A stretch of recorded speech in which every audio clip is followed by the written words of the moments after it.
exactly. Changing diapers. And I know that sounds strange at, 6 and 8 years old, but that's just the way it was. Before my mom passed away, I called her and I said, Mom, thank you. And she's like, why? And I'm like, because you trained me to be what I am today, a caregiver. Very interesting story. And we've kind of gotten the brief version here, of course. Do not live in a family home.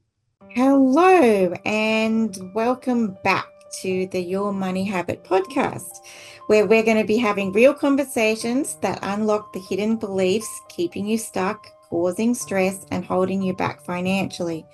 Beliefs that might not even be true.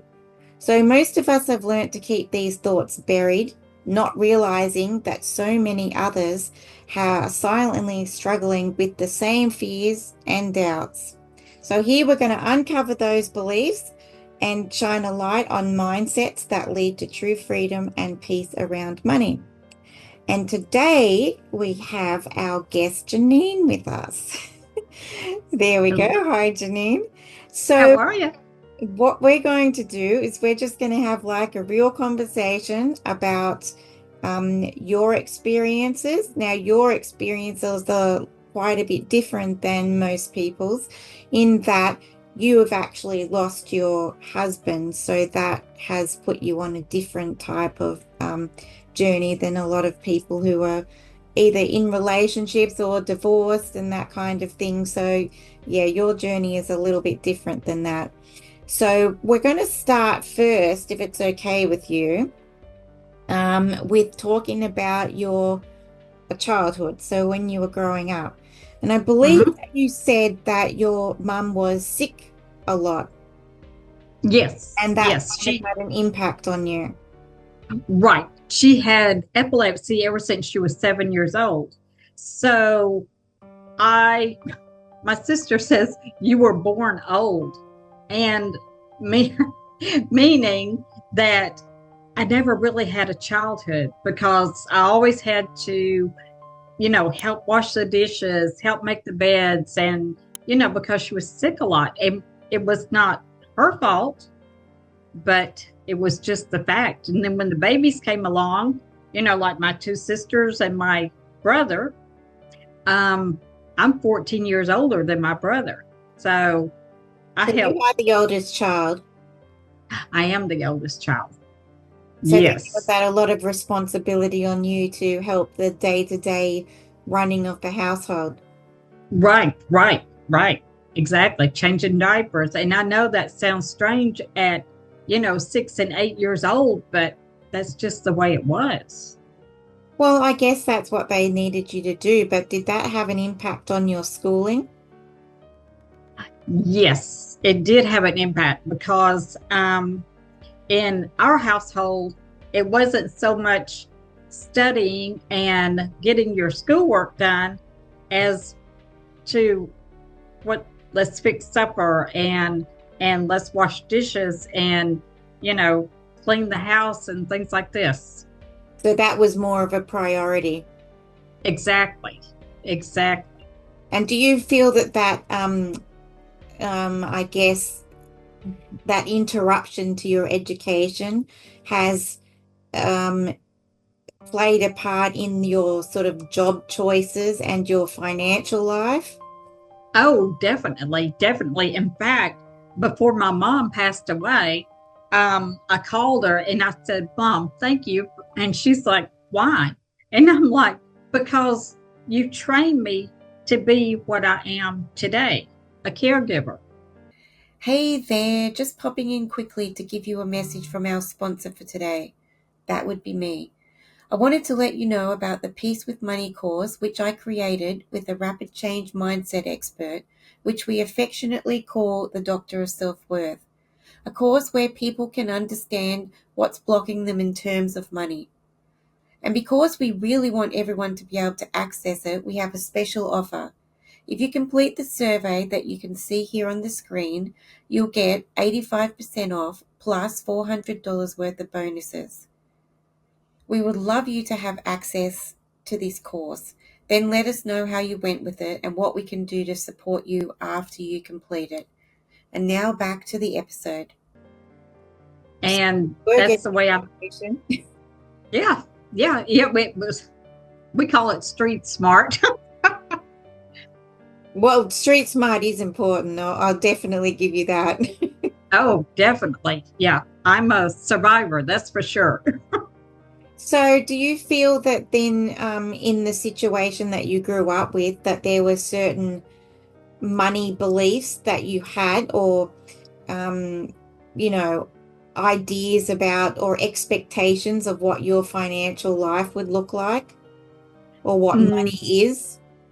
No, because my parents would always, take their bills and go to another room, close the door, do the bills. We had nothing.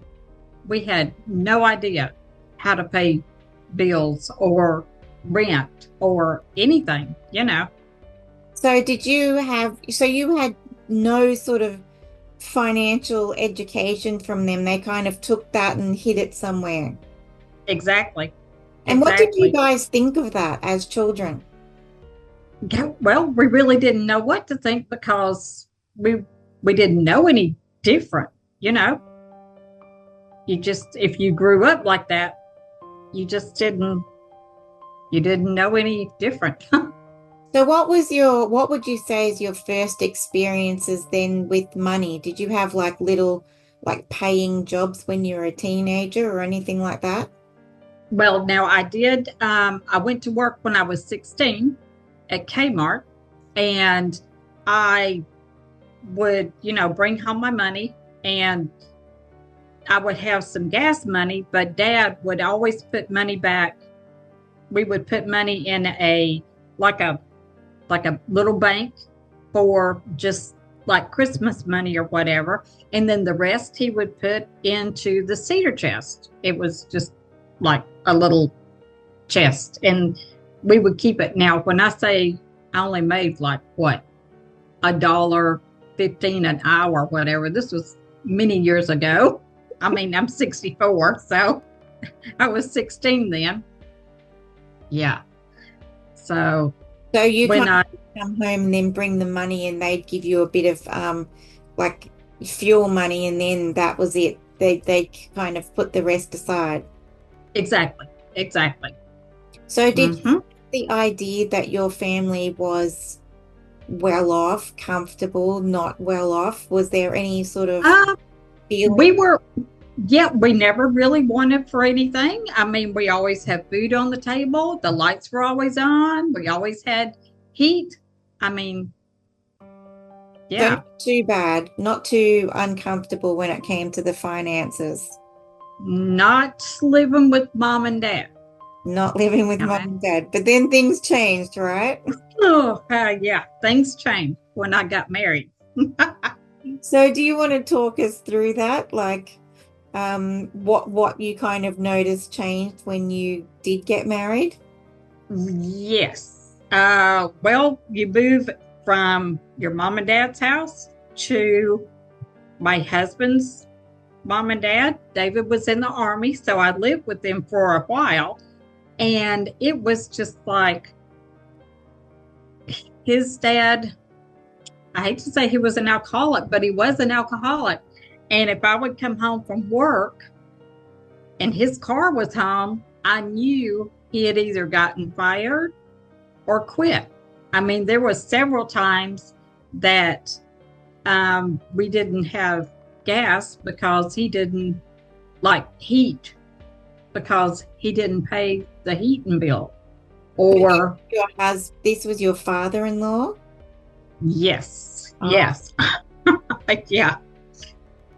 That was a very different experience than what you were used to. It was very different. Yes. Yeah, kind of scary.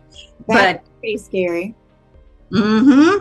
Now that didn't last but like 6 months or whatever. And I moved to Tennessee with David.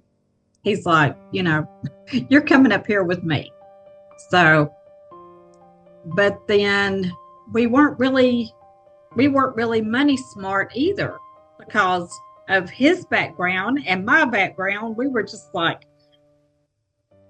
kids. We had no idea what to do with money. I mean, we knew that we needed to pay rent and we knew that we needed to pay the light bill, but it just, the money wasn't, there wasn't not a lot of money to be made. Mm. Even though he was in the, you said he was in the military? Yes. Now the military just, back then, it did not pay a lot. Oh, okay. Yeah. So I went to work. I went to work as a waitress, and my survival mode, of course, would kick in, and I would eat at work where it was free, where it would free up money to buy groceries at home. Oh, wow. Yeah, I know. Wow. And so I think you said to me before that being married, you kind of had this idea that you were like you were the wife and that your husband would take care of the finances. Right. Right. Yeah. I was always raised that the man makes all the money decisions, and like the work decisions. If David said move, I started packing and we would move. Wow. And when I say move, I don't mean like a down the street move. I mean like we lived in Georgia or Tennessee or whatever, and we would move like to Oklahoma, where he had went to work in the oil field after the military. And then we moved back to Georgia to help take care of his mom. And then we would move to Nebraska because he liked the West. Oh, really? And so Yeah. did you find that every time, I mean, that's a pretty costly exercise moving, especially moving states as well. Oh, sure. Yes. And, lots of times we would sell everything in our home, to move. So you'd sell everything, but then you'd have to buy it back again. Exactly. Oh, wow. Yeah. Apart from being unsettling, that's also pretty expensive. It was unsettling. It was expensive. It was, yeah, but I didn't really know any different, And you did that when you had the children as well? Oh, sure. Oh, sure. Yeah. Wow, you've really had quite a journey. So then your husband actually got sick. Yes. We moved to, he was a policeman. He finally, I don't want to say settled down, but he finally settled down into a career and was a policeman, and he absolutely loved it. Now, of course, there still wasn't a lot of money to be made in police work, but he loved it. And we moved from like Hastings or Harvard, Nebraska, to Valentine, Nebraska, which was like a 4-hour commute. And after we moved up there, we were there maybe a year, and we bought a house and everything. Everything was, going really good. And he got diagnosed with cancer. What was Yeah. that, right? Right. Yep. He had a cough. We went to a convention in Columbus, Nebraska, and he started coughing. And we had went to Kentucky Fried Chicken, and he said, "This chicken is just making me cough." And I'm like, that's kind of weird. And he just kept coughing and kept coughing. So when we got back to Valentine, he went to the doctor, and the doctor said, Huh? It's not a cold. It's not the flu. He's like, I'm not sure. So um, he said, I'm going to send you to Carney for some tests. And he sent him for some tests, and it did, they did a biopsy on his lung, and it came back lung cancer. So it kind of just came on suddenly? Well, now I say it came on suddenly, but thinking back, um, David had some ear issues, and they would do X-rays of his lungs and whatnot. And many, many, many years ago, they said he had a dry spot on his lung. Now, thinking back, I wonder if that dry spot, as they called it, was cancer way back then. And when I say way back, I mean like 30 years ago. I mean, And it just kind of been sitting there. right, because his doctor told him that it was a very slow growing, slow. Yeah, you said that. And did you also I think you said that he was given a clean bill of health at some point. Oh yeah, he was given a clean bill of health. After his operation, they just took the upper lobe of his lung out, and they said well, they kind of spoon feed you. He said it'll never come back here. Well, here was the word. We didn't think that it would come back at all, but it metastasized to his brain.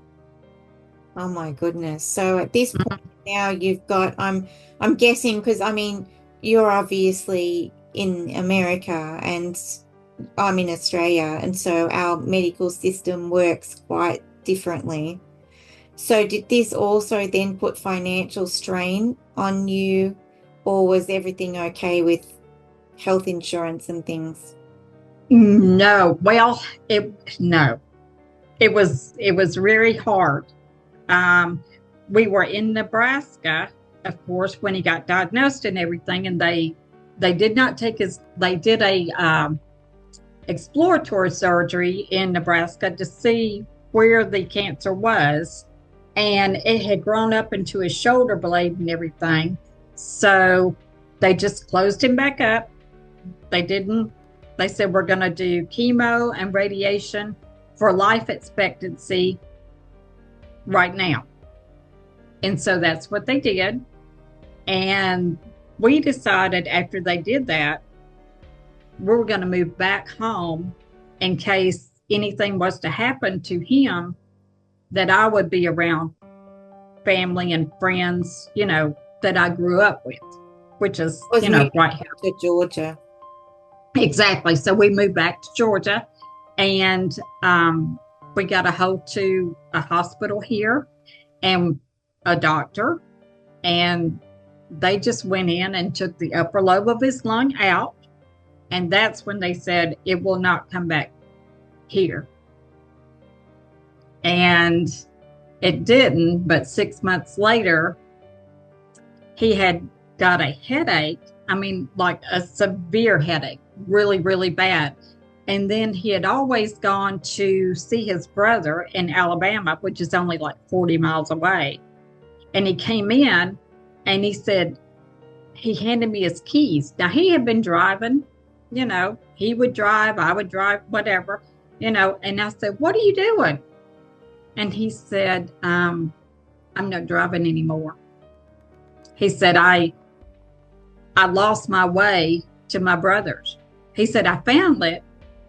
He said, but there's something wrong. Oh.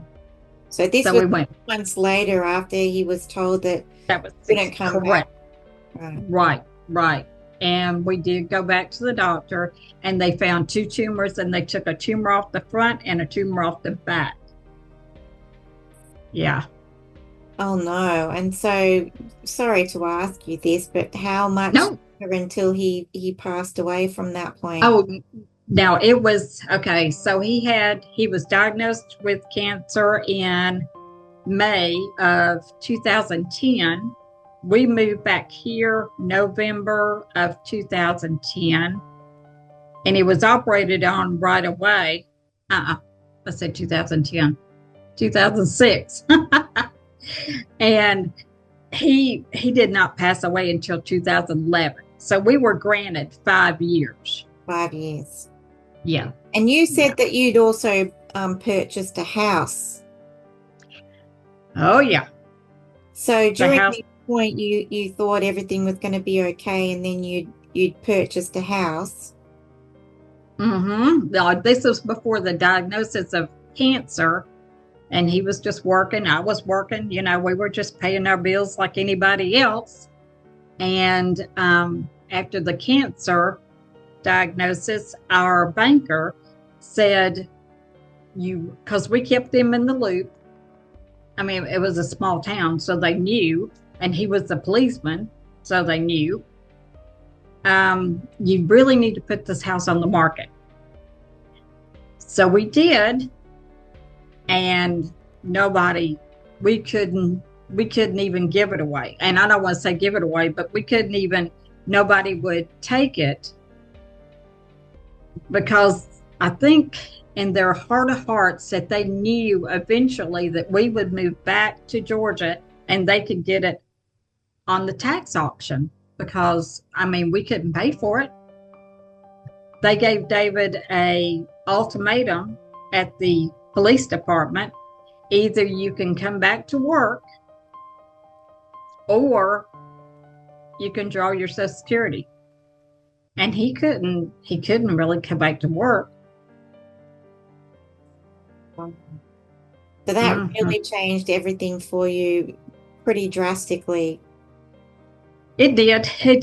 We at that time when we moved back to Georgia, we lived in a trailer for a little while, but then we moved out to my grandmother's home, because my uncle said there will be, you don't have to pay rent.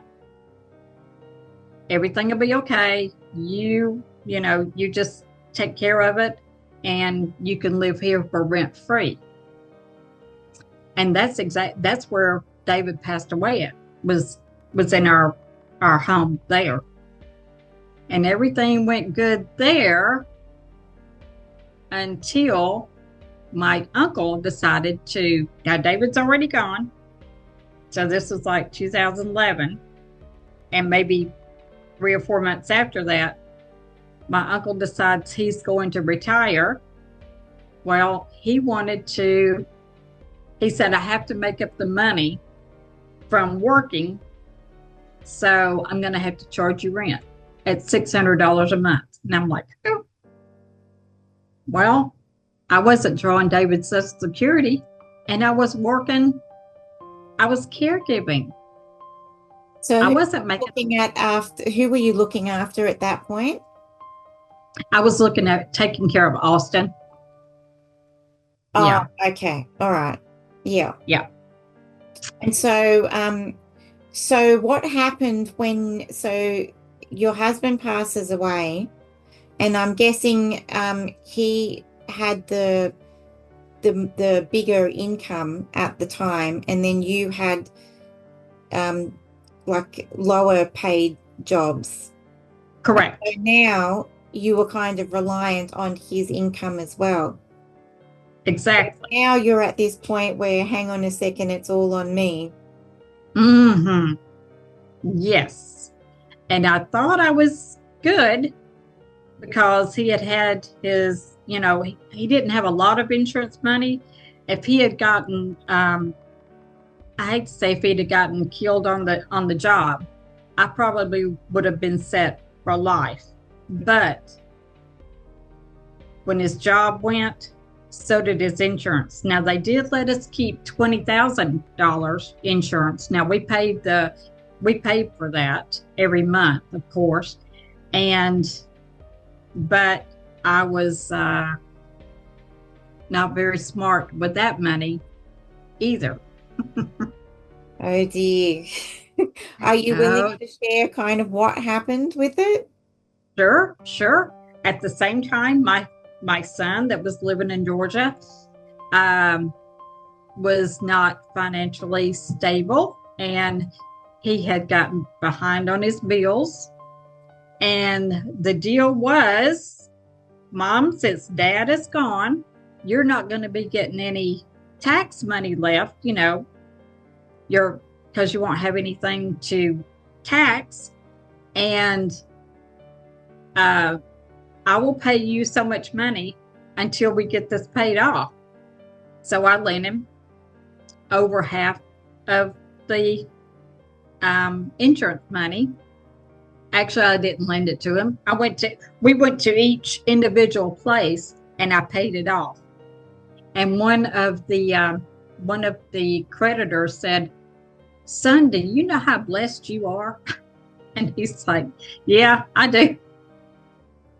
Well, we got the first payment from the first tax, but no more after that. So that was it. That was it. So you're on your own now. Half of the insurance money is now gone. Well, plus I made another big mistake. I worked on my grandmother's home. I mean, when I say worked on it, I meant a lot, like putting in central heat and ceiling fans and things, because now this was before my uncle said that he would charge rent. I didn't think I was going to move anywhere. That was just going to be my home. So you've kind of invested into this property thinking this is where you're going to be able to stay. Exactly. And that's not what ended up happening. So that's also come out of the insurance money as well. Yes. So at this point now I don't have insurance money. I'm just relying on myself. So how did that feel? Well, I've never had to do without anything because I would pet sit and I would caregive. So it just, money always seemed to be there. Not a lot, but my rent has always been paid. Now after my uncle said I have to pay $600 a month rent, I moved to an apartment. Oh, so you're like, I'm not doing this, I'm moving out. Exactly. Which is where I'm at now, and I absolutely love it. So I should have done that a long time ago. So would you say, though, that these decisions that you now had been making, that had your husband been alive, you would have been kind of discussing them, or he would have been making those decisions for you, yes. with you, or? No, for me. Yeah. He always, if David said move, we moved.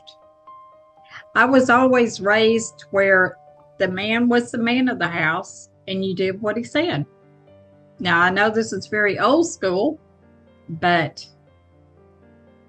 it's probably not as old school as we think. I'm sure that still today there's plenty of women who are still in that situation where they're essentially believing that their husband has the right answers. And I'm not going to say in all cases, but in a lot of cases that still is the way it is. Sure. So, but now it was up to you. Now you had to make these choices yourself. And I'm guessing from what you're saying, you were particularly trusting about people's honesty in either paying you back or that you would be able to stay in the place that you had been living. Exactly. Which neither one happened. So has that had any kind of bearing on how you feel about people, or did it, and then you've been able to move through that? Oh, I've been able to move through it somewhat. my son, of course, I love him and I always will. And we've gotten past the I don't bring it up, he doesn't bring it up, you know. Um, my uncle has now passed and we never really cleared anything up. You know, he could never understand why I moved from a house to an apartment, but I said because it's cheaper, and he's like, "Oh, okay."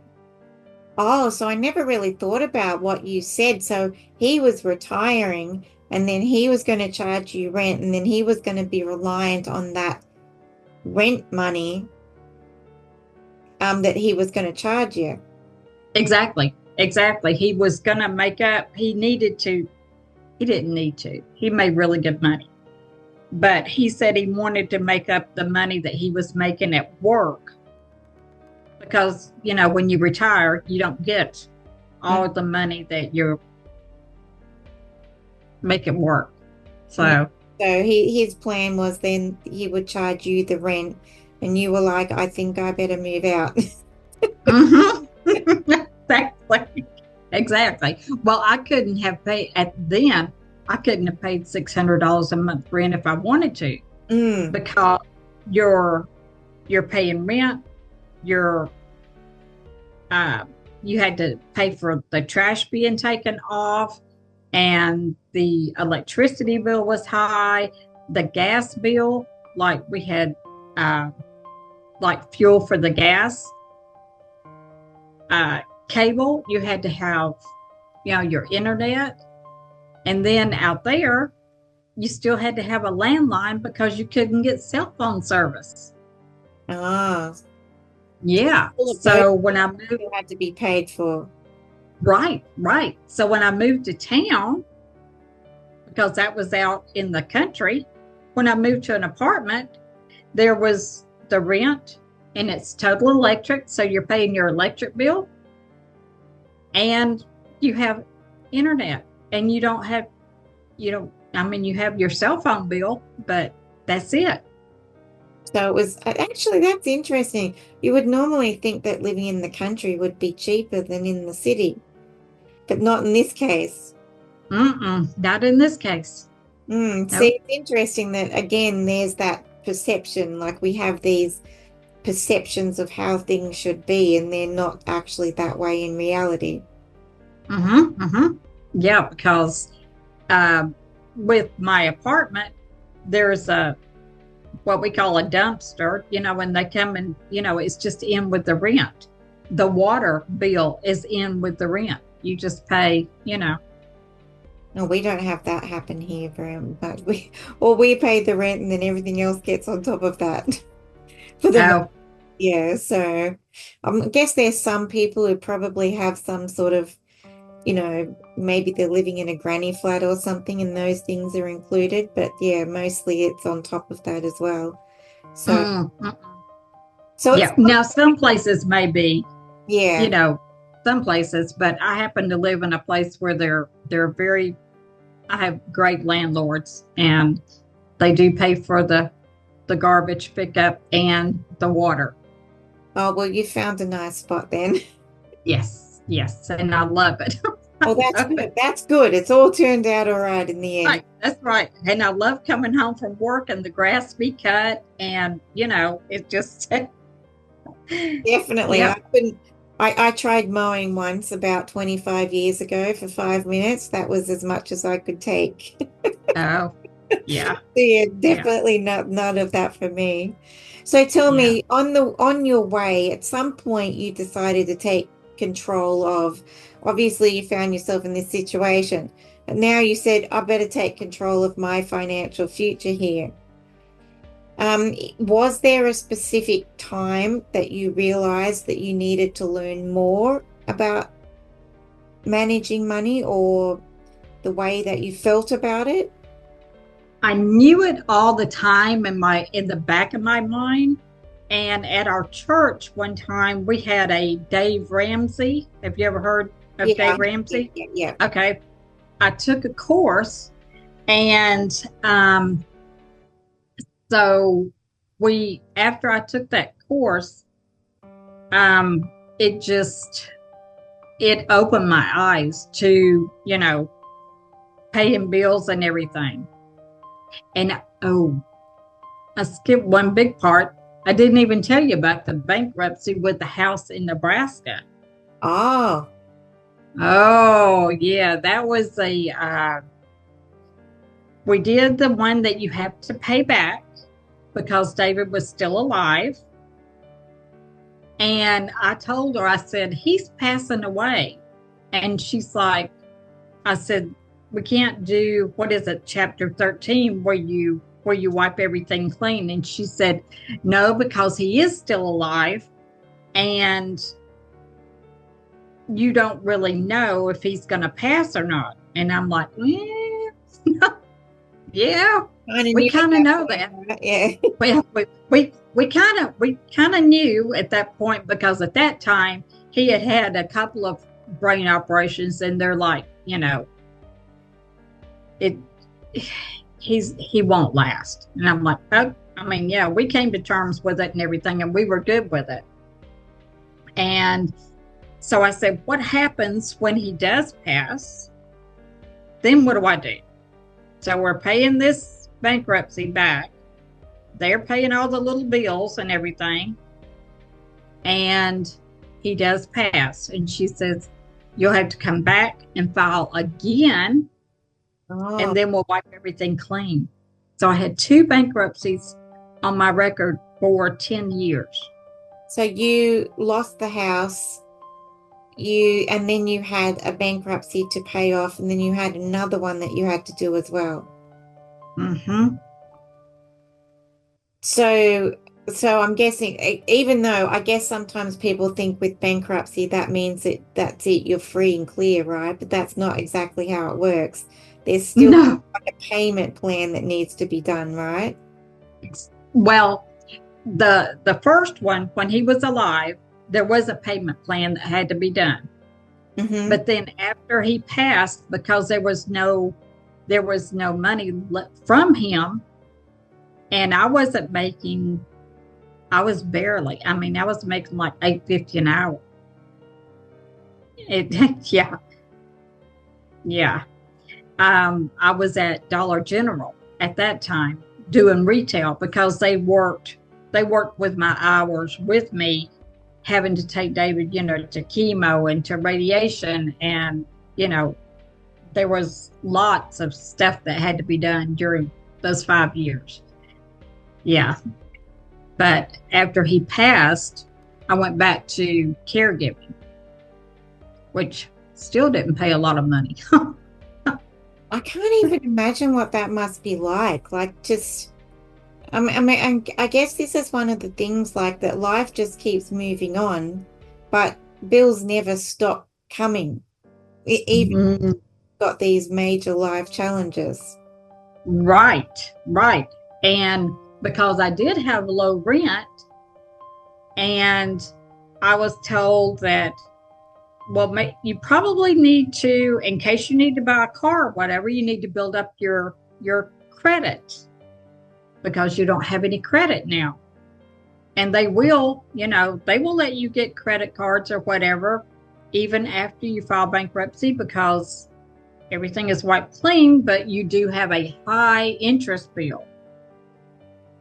So you are Well, still charged more interest because your credit score is so-called lower. worse, and like lower meaning worse.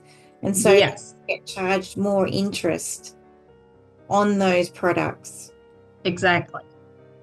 Exactly. And so the credit card idea was to, because you didn't personally have your own credit score.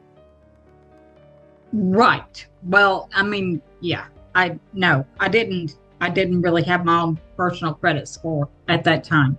Because that would have No, been everything that your husband David had taken care of. correct, correct.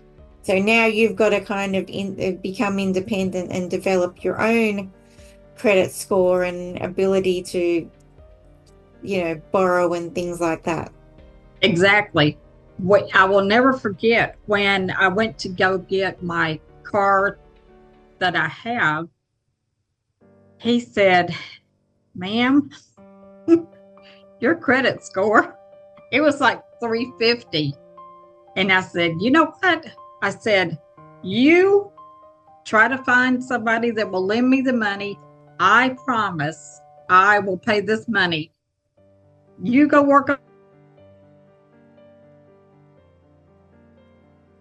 I don't know if we can do this without a cosigner. And I said, "We're going to do it without a cosigner. We are going to do it without a cosigner." Because I had nobody, I didn't know who to call.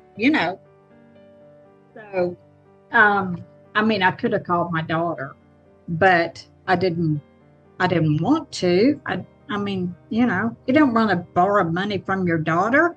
Mm. So, yeah, but I got the car, still have the car. She's old, but that's okay. But she's still reliable, right? Still alive. She still gets her oil changed. She's paid off now. Congratulations on that. Thank you. Thank you. I'm still paying on credit cards. Yeah, I've still made some mistakes though. Um, yeah, big ones. Like I was looking on the internet to find a class uh, to teach me how to maneuver around, work online, and things like that. I paid $4,000 for a class that I did not learn anything from. Oh no. I mean, that is the Oh, problem, no. isn't it? Is it that sometimes we kind of, there's these wonderful courses and classes and whatnot, but they're actually not suited to, and I'm not saying that they're not great, they probably are, but they could be better suited to someone who already has a certain level of understanding. Exactly. Exactly. And I knew there was always money to be made on the internet. I mean, there's people that do it every day. And I wanted to learn it, you know,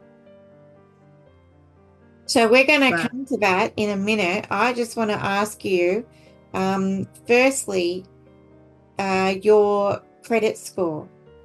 So you told me that, and this is one of the things that I like, that talking about money can be a really heavy and confronting subject for people, because our security and our survival basically is tied to it, whether we like it or not. It just is, right? And so right, right. most of us spend a lot of time worrying about it. So to kind of have a good note of this, what would you say that you're the most proud about in your financial journey? My financial journey, my credit score now is very high. It's like in the upper 600s. And I've never been late on a bill. I've always had rent. My lights have always been paid. It's, I've done very well for myself. So despite everything that's happened, all the not, having a lot of schooling, the parents hiding the bill paying from you, all these moves and stuff and the bankruptcies and, the loss of your husband, you still have managed to come out on top and learn these things. Exactly. Exactly. And so would you say, like, coming back to the online businesses, would you say that now you've started to have a different view of, or a different belief when it comes to making money? Oh, absolutely. Absolutely. Um, you have to get with the right people and have to get in the right community, and you have to be with an honest business. Mm-hmm. Now I mean, there's a lot of not honest business out there, And I think you but said that also when we were talking before, you've stumbled across some of these other people as well who kind of promise you the world, and then you find out that, whoopsie, you've lost all of that too. exactly, exactly. Yes, yes. we do need to be super, super careful. I mean, there's definitely some things out there that are good, but sometimes when things seem too good to be true, they most probably are. Because it's Oh, going to take some work, right? oh, definitely. Now, here, 2 years ago, I suppose, you see a lot of crypto, and I didn't know anything about it. And I got messed up with that and lost about $4,000 that I really didn't have. But I finally opened my eyes and said, this is enough of this one. No, I'm so sorry that that happened to you as well. I mean, It was a learning curve. It was a learning curve. And not that Bitcoin or crypto, can always be a bad thing, but you have to get with the right people and honest people that can show you the ropes. yeah, I mean, definitely cryptocurrency works for people who understand it. Mm-hmm, Sure, mm-hmm. there definitely are genuine, honest ones, but then Right. there's a lot of these things popping up, and I think it comes down to really doing your homework and understanding it, and not thinking that I'm just going to give someone a bit of money and then I'm going to be like a millionaire, Right. next, Right. you know, Because promising trust me, you that.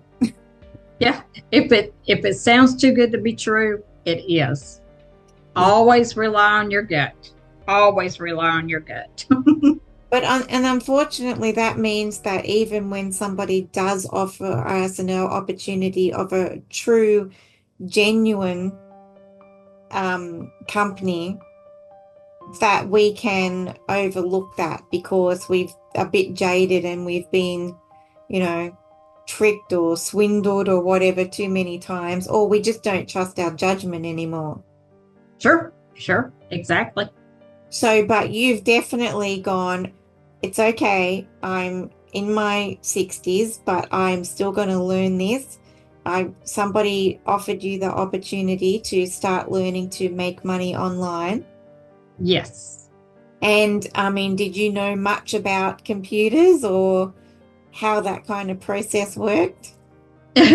No, not really. Not a lot, but we take the course and you really, dig into it and learn it. It's not an overnight thing. It's taken, several months. But now I'm making some money online. Well, I mean, And I've seen your posting and the way that you've been able to do all of these various, like I think you've been using Canva and oh, love, making images and yeah. writing emails and stuff, which is amazing. And they just keep Yeah. getting better and better. Thank you, thank you, thank you. I love it. I love it. Yeah. So would you say that this is kind of like a new lease on life for you? It is. It is. The little lady that I take care of well, she'll be 95 in March. And after she passes, now I'm committed to her because I love her with my whole heart. And I am committed to her until. But after that, it will be, it'll be my time freedom. And so you actually, apart from being a caregiver, you would call yourself a freedom business builder, right? Exactly, exactly. Because I built my freedom. And Yep, so you're like, you've taken sort of like the reins and actually are building something for yourself while you're currently working in your other positions, like your caregiving, and then you think you're doing some pet sitting as well. I do pet sit too as well. I do. Yeah. Yes. Yep. Yep. So you It. feel, how do you feel about this whole process? I think it's amazing. It is. You learn how to make PDFs, and you play with Canva, and you talk to all kinds of people, and they're just we have the whole world at our fingertips. I know, I it's not mean, like the internet's going anywhere anytime soon, is it? I know. I know. Well, if it wasn't for the internet, I would never have met you. I I know. would You know what? I I was wouldn't do that for the world. the community that we were in. I feel quite blessed myself because what I was looking for, I couldn't find here. And I just happened to get introduced, come on the call because there's a free mastermind that we go to, which is where I met you. And Mhm. then we kind of had this little offshoot kind of group where Uh-huh. essentially I get to talk to people in all parts of America and in Spain or in Belgium, and here I am just sitting here in Australia in my little office in front of a computer, Yeah, and I get to meet all these amazing people. So I know. And I'm in the not going United States in too a soon. little bitty town called Franklin. And there we go, right? Right. So it's beautiful, and I think that there's 8 billion people on the planet. Not everybody's got internet access, but we are getting to that point where we're trying to build that for other people as well, and that we can support people in growing their businesses as well, not even just their online business, but their traditional businesses as well. Oh, definitely. Definitely. So, Yeah. yeah. Talk about my mechanic that changes my oil and everything. I talked to him yesterday, about building a website for him and stuff. Oh, that's fantastic. Mm-hmm. I Mm-hmm. hope he jumps on board with you because I I hope he mean does I'm too. I'm totally excited about what we're using. It's been a massive game changer. So Yes. yeah, definitely. And one of the things is that we can do is in the description of this video is we'll actually put in some details where people can find you and um maybe I'm not sure if you I think you said you've committed to at some point writing your book about, a bit more of the details of what your journey has been. Um, Yes. so Yes. I'm working on the book. we're gonna leave a link where people can find you anyway, even if that's just sort of like jumping on the waiting list for that, but they'll be able to, get in contact with you anyway. So yeah, that would be good as well. Very interesting story. And we've kind of gotten the brief version here, of course. Everybody's, um, I believe you're going to be also doing another talk as well, a bit more about that journey with your husband being unwell and stuff as well. So that would be also good. And maybe people can find that on your site as well. Um, Sure. so I guess another question for you is if you could go back and give yourself advice when you were first dealing with all of these challenges, what would you say to yourself? Do not live family money. Do not live in a family home. And I mean, at that time, obviously, we had no choice. But after all is said and done, I would have moved to an apartment right off the bat. Yeah, right off the bat. Unfortunately, though, it's great to have. I always say that hindsight's wonderful but useless Yeah, because once it's all said and done, what are you going to do about it then, right? exactly. Exactly. What do you do? What happens, happens. Well, everything happens for a reason, and I've grown a lot from it. I mean, even in the time that I've known you, I can see that as well. And every time I get one of your emails, I get excited. And it's Thank you. actually, I get a lot of emails, but I I do find it difficult to keep up with all the emails. But every time I see your email pop in, I just go, I'm going to read that. And Thank you. remember, I was like, I'm replying to your emails. You're not messaging me back. And then you realized you weren't looking at the right things. Right. I finally figured that out. So see, it definitely pays to set these things up with friends as well, right? Because then we can Exactly. it out. Exactly. Exactly. So, last question for you. Looking ahead, what gives you confidence about your financial future now? Wow. Um, just being very proud of myself and being proud of where I've come from and where I'm going to. And yeah, our financial freedom is amazing. It's just, yeah, I'm pretty proud of myself. Well, I Yeah. think you should be. You've come an awful long way and you've gone through so many ups and downs, like a lot of Yeah. And I've never been one to pat myself on the back, but when you when you come from, you know, being not very money smart to being more money smart and learning how to make and maneuver around the internet, it's amazing. It's very freeing.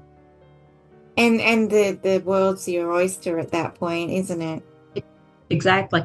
Yep, it is. And you get to leave your legacy as well that any sort of anything that you've learned that you're passing on to other people as well. And I think that's the whole point of this podcast is that we have these discussions and we pass on that knowledge to people, not in a negative way, because I think that there is too much negativity around it, but more in a, you know, if maybe I'd talked about this sooner, if I'd heard this information sooner, I would have pivoted my thinking or Right, right. Well, I'm sure there are more widows out there that, have lost their husbands and, well, I'll take my cousin for instance. He passed away and his wife has no idea. Their son moved in their home because she never paid anything. She never paid the house payment, never paid the car payment, never paid the light bill. yeah. Well, my mom, the same way when my dad passed. My sister paid everything, I you know know. it's really important. I've seen this with other family members and people I've worked with that really they kind of let the other partner do all of that. But then when something happened and the relationship fell apart or they lost their partner, they didn't really know what to do. And that's terrifying. So even I That think can even be. if you're in a relationship, it's good to have some knowledge and some experience with how this works so that you know what to do. Right, right. Now, even though I didn't bring in the money, I did, I paid the bills, so I knew how to pay a light bill. I knew how to pay the rent, things like that.